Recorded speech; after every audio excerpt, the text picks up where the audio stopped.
This video is made possible by the following sponsors. Make sure to check out their products as well as the rest of my gear in the description below.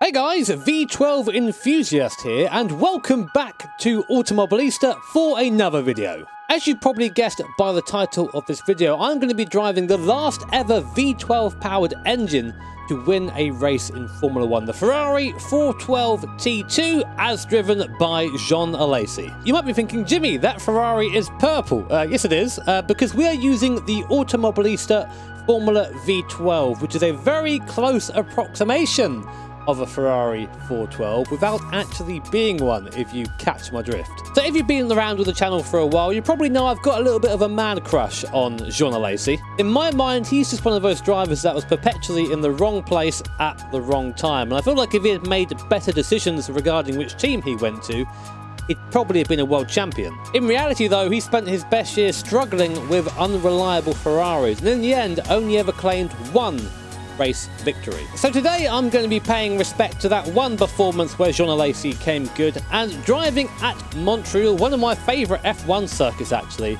And in this thing, this Ferrari V12 with no traction control, no ABS and seemingly instant scary V12 power is a hell of a lot of fun, and hopefully you guys are going to enjoy it too.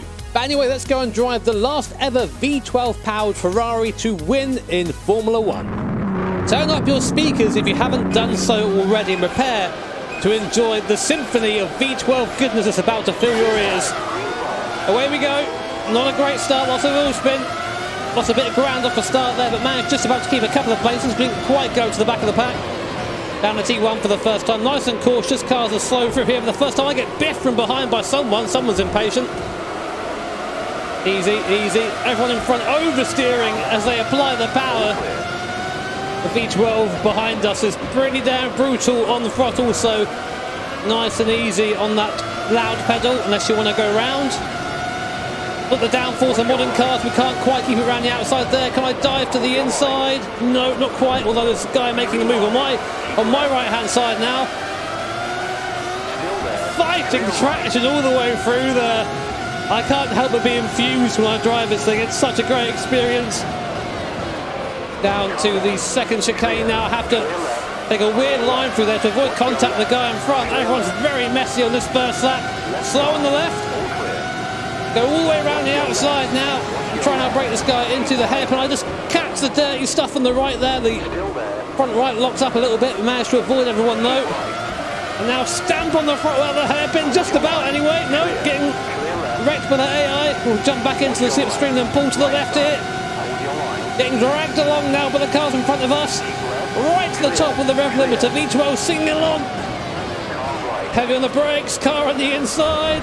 Having to take the curb to avoid him. Carnage on the first lap. I'm not quite sure where we are in terms of position, but I don't really care right now. We're in P20. Far away from winning the race right now. God, I love this car. You might be asking to me, why didn't you drive one of the various mods in AC or an R Factor 2? You could have done this in VR, but frankly, none of those mods match up to the Automobilista version of this car. This is just superior. But now we've got a little bit of space. We can maybe try and gain some position. You see the car just moving through that right-hander. It's been flat for so long in F1, but back in these cars, definitely not. Maybe in qualifying trim, but in the race trim, the car is just shuffling as you go through there at high speed. It's pretty spooky, pretty fun at the same time. Right just before the bridge. Don't use that white curb, Jimmy. It's a little bit too high. Of course, we are on the modern configuration of Montreal here, so the curbs are pretty usable. They weren't so much back in the heyday of this car. First gear into the hairpin, easy on the way out.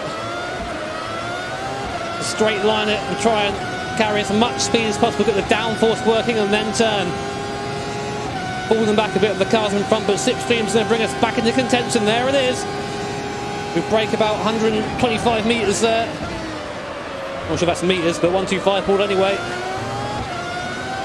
Another lap down. Oh, I love driving this car. We pulled the left here. No, not quite close enough. Of course, I said before, Jean Alesi, big man crush of mine. I love watching the onboard from 95 when the TV footage got slightly better.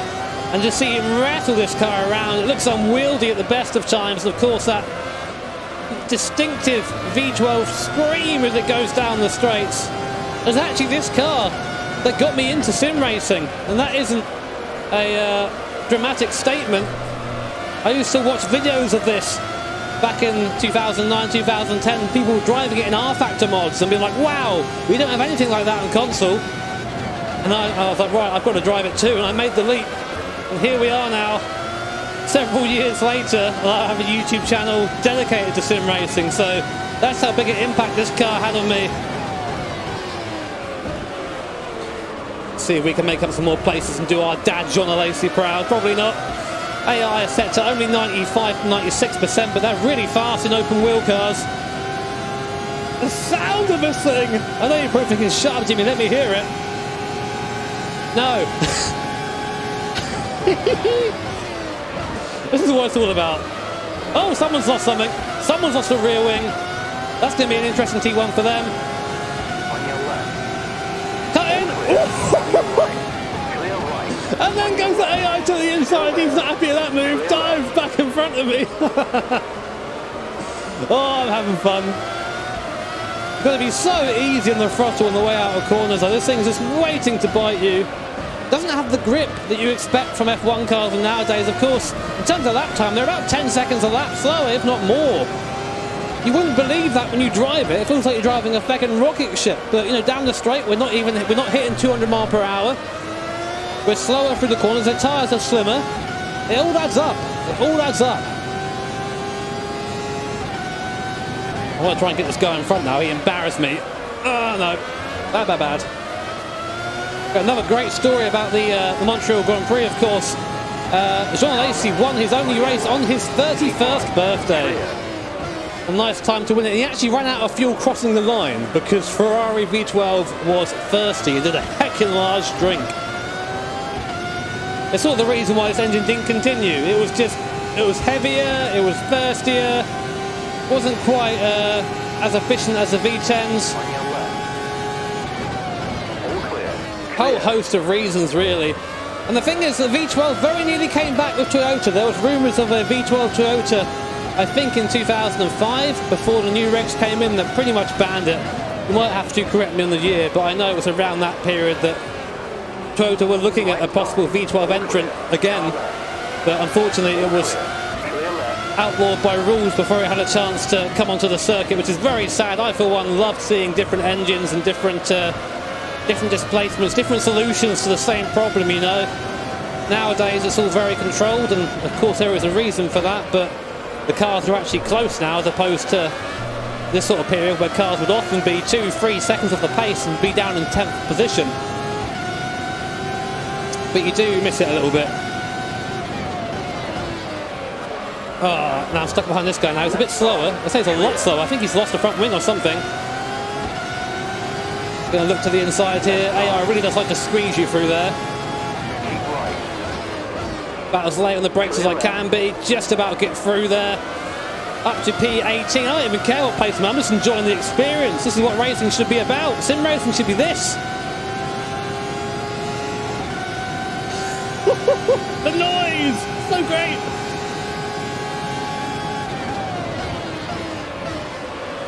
God, that last hairpin is... Sorry, the last chicane's tricky in this thing.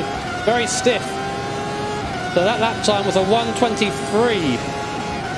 Pretty sure that the pole lap from last year was a 1:09, or I'm not sure what it... I'm not even sure they've been here this year yet. They probably have, and I've missed it. Well, they have been here, haven't they?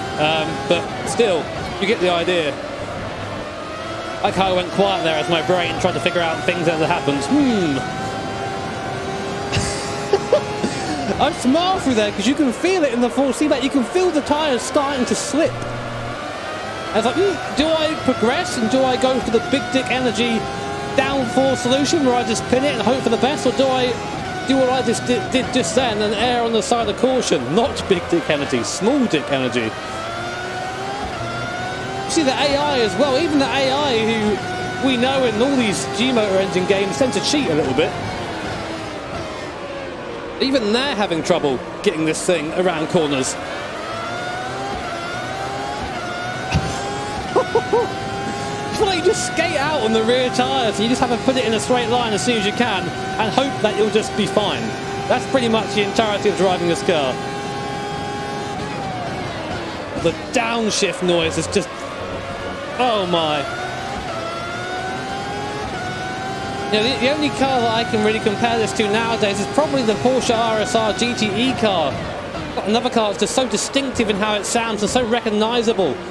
You could put on a YouTube video of F1 cars going past in the 90s. Close your eyes and you'd know which one the Ferrari was. You couldn't do that nowadays. I know I sound like, oh, back in my day it was better. That's not what I'm saying. It was just different. Sometimes you miss what was different. Car looking to the inside. Wow, okay, there's not really any room there, AI, but it's going to try and make it work. That's what I thought. I'm going to shake my ass at you and say no. The rare twerking defensive technique.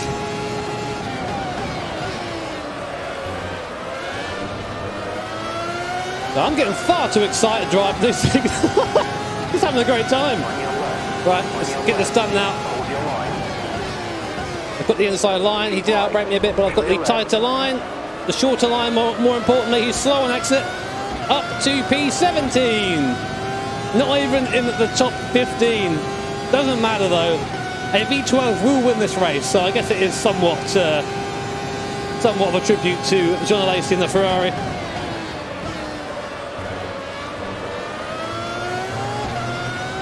You can see the pedal work as well. It's much more progressive. You can see it on screen to boot. Final lap, this is it.